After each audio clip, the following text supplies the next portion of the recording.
Hello दोस्तों, आप सभी का स्वागत है आपके अपने YouTube चैनल A+ पर। आज का टॉपिक है क्लास 10 मैथ्स NCERT का चैप्टर 3। आज हम सीखेंगे चैप्टर 3 का भूमिका।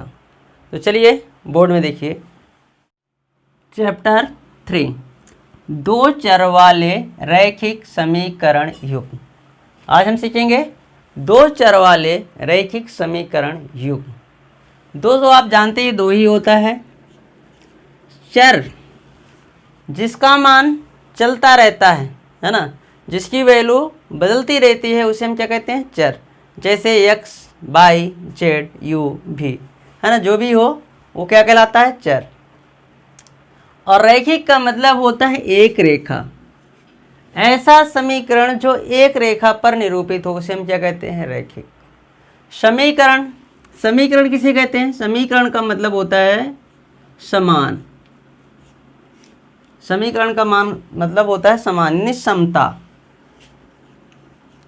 समता का तात्पर्य है बराबर। बराबर। और युग्म का मतलब होता है जोड़ा। ठीक है, तो हमें दो चर वाले जिसकी संख्या क्या हो, चरों की संख्या कितनी हो? दो हो, और वो रैखिक हो। ऐसा समीकरण हो जिसमें जो हम x और y, x एक्सिस और y एक्सिस में, x एक्सिस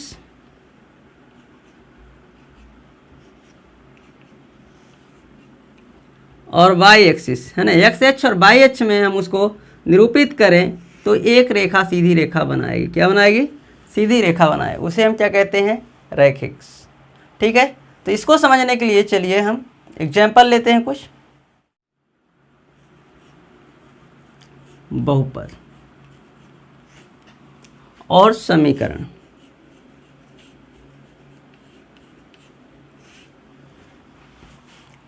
बहुपद और समीकरण में देखिए अंतर क्या है। पहले हम इसको सीखते हैं, बहुपद और समीकरण क्या कहलाता है, समीकरण क्या कहलाता है और बहुपद क्या कहलाता है।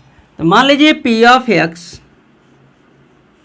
इक्वल 4x + 2, ये क्या है? बहुपद है। इसी को यदि हम इस तरह लिख दें 4x + 2 = 0, ये समीकरण। फिर पहचाने कैसे कि बहुपद है और ये समीकरण है? तो बहुपद को हम p of x, g of x, q of x से प्रदर्शित करते हैं। मतलब ये p इस बहुपद का ये चिन्ह है। क्या है? चिन्ह है, इसलिए ये बहुपद है। लेकिन ये इसका चिन्ह नहीं है, ये बराबर दर्शाता है, ये बराबर दिखाता है कि ये 4x + 2 0 के बराबर है। तो ये एक क्या है? समीकरण।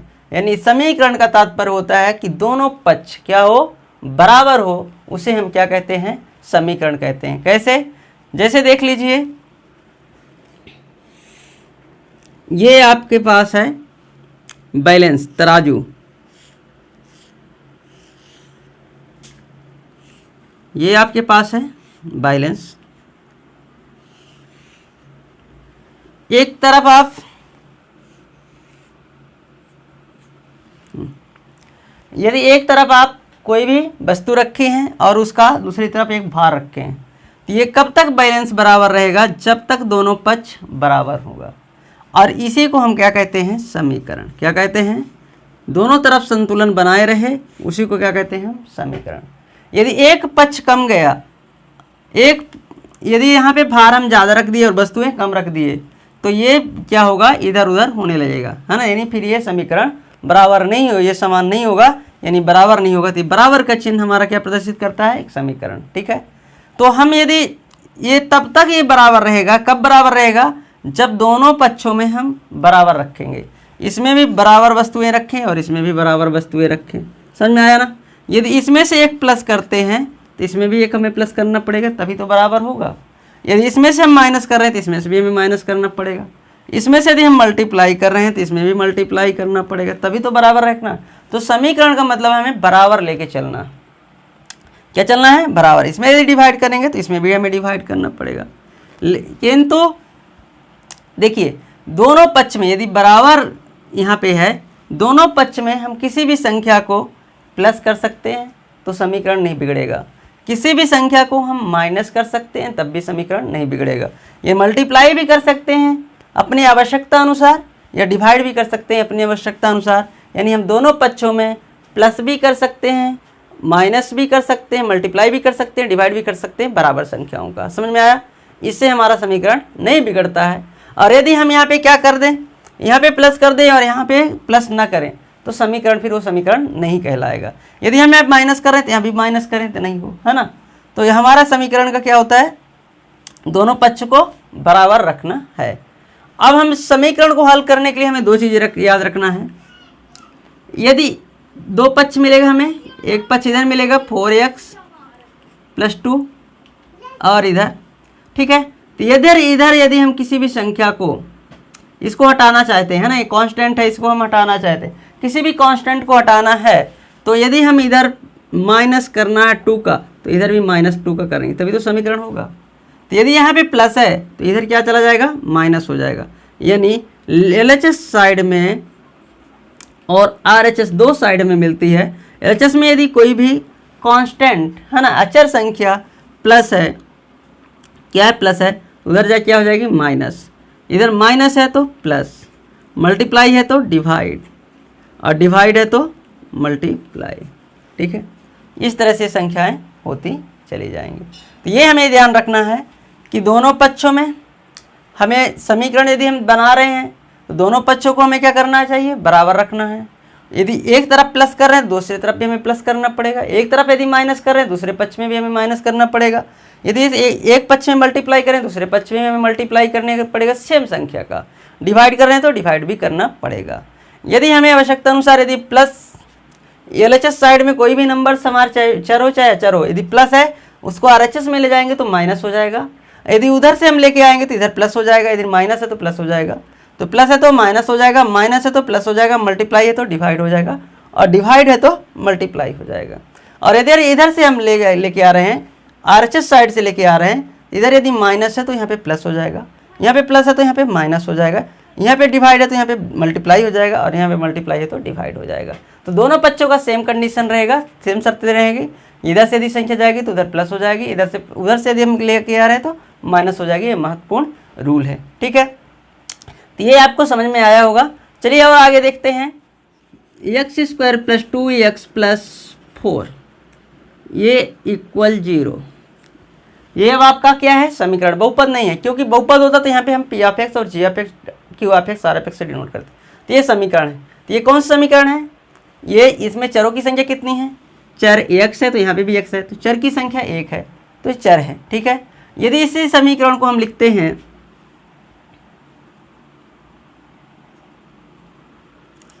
2x + 3y = 4, ठीक है। 2x + 3y = 4। तो ये क्या है, इसमें चर की संख्या कितनी है, एक चर x है और एक चर y है, बाकी ये कांस्टेंट है, अचर है, ठीक है ना। तो यहाँ पे चरों की संख्या कितनी हो गई, 2। तो हम समझ गए दो चर वाले रैखिक समीकरण। अब रैखिक कैसे पहचानेंगे कि एक रेखा पे क्या ग्राफ बना के हमें देखना पड़ेगा, नहीं। यदि चरों की संख्या क्या है, एक चरों की घात 1 हो, क्या हो, सभी चरों की घात, दो चर ही रहेंगे, दोनों चरों की घात क्या हो, 1 हो, तो क्या कहलाएगा, रैखिक समीकरण कहलाएगा। दो चर में रैखिक समीकरण कहलाएगा। जैसे यहाँ पे 2x + 3y = 4, यहाँ पे चर की घात कितनी है, 1, चर की घात 1, ठीक है। तो इस तरह से हम पहचान जाएंगे यदि चरों की घात क्या है, 1 है तो रैखिक समीकरण है, ठीक है। अब युग्म की बात आ रही है, तो एक रैखिक समीकरण दो चर में है, यदि एक चर में है रैखिक समीकरण 2x + 4 = 5, ये कितने में है, देखिए एक चर में है, तो इसकी वैल्यू हम निकाल सकते हैं। 2x = 5, इधर ही जाएगा तो -4 हो जाएगा, क्योंकि प्लस का माइनस होता भी बता चुके हैं हम। तो ये हो जाएगा 2x = 1 और x = 1/2, इसकी वैल्यू मिल गई। लेकिन यदि दो चर में होगी तो क्या उसकी वैल्यू निकाल सकते हैं, नहीं। तो आपको याद रहे कि जितने चर में यदि समीकरण है उसके उतने हमें जोड़े चाहिए। यदि दो चर में, एक चर में रैखिक समीकरण तो एक समीकरण से हमें वैल्यू मिल जाएगी। यदि दो चर में रैखिक समीकरण है तो हमें दो समीकरण की ज़रूरत पड़ेगी। उसकी वैल्यू के लिए, उसके हल के लिए हमें कितनी ज़रूरत पड़ेगी, दो चर की पड़ेगी, ठीक है। तो इसका स्टैंडर्ड फॉर्म क्या होता है, अच्छा चलिए ये हमारे सबसे बड़ी बात ये है कि इसे हम पढ़ते क्यों हैं, इसे हम पढ़ क्यों रहे हैं, है ना, सबसे बड़ी बात। तो इसको क्यों पढ़ रहे हैं, क्योंकि बोरिंग लग रहा है, क्यों पढ़ रहे हैं इसको, है ना। तो ये हमारे दैनिक जीवन में प्रयोग कहाँ आती है, तो समझिए दैनिक जीवन में प्रयोग कैसे आती है। चलिए मान लीजिए आप एक दुकानदार के पास जा रहे हैं, ये दुकानदार है, ये बॉल और बैट रखा है, क्या रखा है, बॉल और बैट। इसने बताया दो बॉल और 3 बैट, 2 बॉल और 3 बैट, ठीक है। कीमत 200 रुपये बता रहा, कितना बता रहा है, 200। यदि 2 बॉल और 3 बैट हम खरीदने जाएंगे 200, और 3 बॉल 2 बैट खरीदेंगे तो 150, 150 रुपये, ठीक है। तो बताइए अब एक किट में 3 बैट है और 2 बॉल है, उसको किट का 200 रुपये देता है, और एक किट में 3 बॉल 2 बैट है, उसका कीमत 150 रुपये किया है, ठीक है। और आपको लेना है 1 बॉल और 1 बैट, तो कितने के आपका पड़ेगा, है ना। उस मूल्य को, उस वैल्यू को फाइंड करने के लिए हमें 2 चर वाले रैखिक समीकरण का प्रयोग करना पड़ेगा, क्योंकि यहाँ पे वस्तुएं 2 हैं, तो दोनों वस्तुओं का जो कीमत है वो अज्ञात है, टोटल कीमत दिया है अज्ञात है, इसलिए इसे हम क्या करेंगे, 2 चर वाले रैखिक समीकरण में प्रयोग करेंगे, ठीक है। चलिए एक और एग्जाम्पल देख लीजिए। मान लीजिए आप रेलवे स्टेशन में गए, वहाँ टिकट मास्टर से पूछे 2 अडल्ट हैं और 3 बच्चे हैं, कितने हैं, 3 बच्चे हैं, इनका टिकट की कीमत कितनी है, 200 रुपये। अब 3 अडल्ट्स हैं एक ग्रुप में और 2 बच्चे हैं, तो उसकी जो कीमत है आपका 190 रुपये, ठीक है। तो आप बता सकते हैं एक पुरुष और एक बच्चे का टिकट कितने में आएगी। तो इस तरह से जो प्रॉब्लम होती है, इस तरह जो समस्या होती है, उसको हल करने के लिए हम 2 चर वाले रैखिक समीकरण का युग्म का प्रयोग करते हैं। तो आप भी, आई होप कि आपको ये सब समझ में आया होगा। तो चलिए हम चलते हैं अब इसके एक्सटेंडेड फॉर्म, व्यापक रूप क्या होता है। इसका जो व्यापक रूप होता है,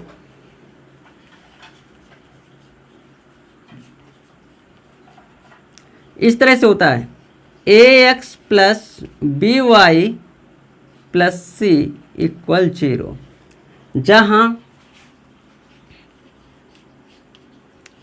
a और b, जहाँ a और b 0 के बराबर नहीं होते, ठीक है। a और b यदि कोई भी एक 0 हो गया तो फिर ये 2 चर में रैखिक समीकरण नहीं कहलाएगा। इसको और अच्छे समझ लीजिए, a square plus b square not equal 0, यानी a और b 0 नहीं हो सकता है, ठीक है। तो ये तो, और इसकी चर की घात कितनी है, 1 होनी चाहिए, ठीक है। तो ये इसका क्या है, व्यापक, ठीक है।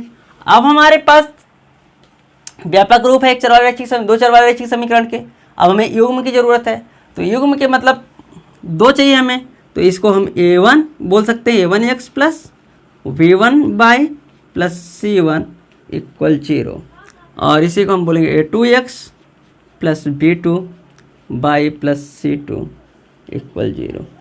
और ये क्या है, हमारे 2 चर वाले रैखिक समीकरण युग्म का व्यापक रूप, स्टैंडर्ड, है ना, स्टैंडर्ड फॉर्म, ठीक है। अब इसी तरह के हमें समीकरण मिलेंगे और उसको हम हल करेंगे। उसको हल करने के लिए हमारे पास 3 विधियाँ होंगी, 2 विधि होगी, उसमें से एक ग्राफी विधि है, दूसरा बीजगणितीय विधि है। बीजगणितीय विधि में हमें 3 विधियाँ हल करना पड़ेगा, एक प्रतिस्थापन विधि, एक विलोपन विधि और एक वज्र गुणनखंड विधि, ठीक है। तीनों को हम बारी बारी से सीखेंगे। आज का ये भूमिका था, कल हम उसका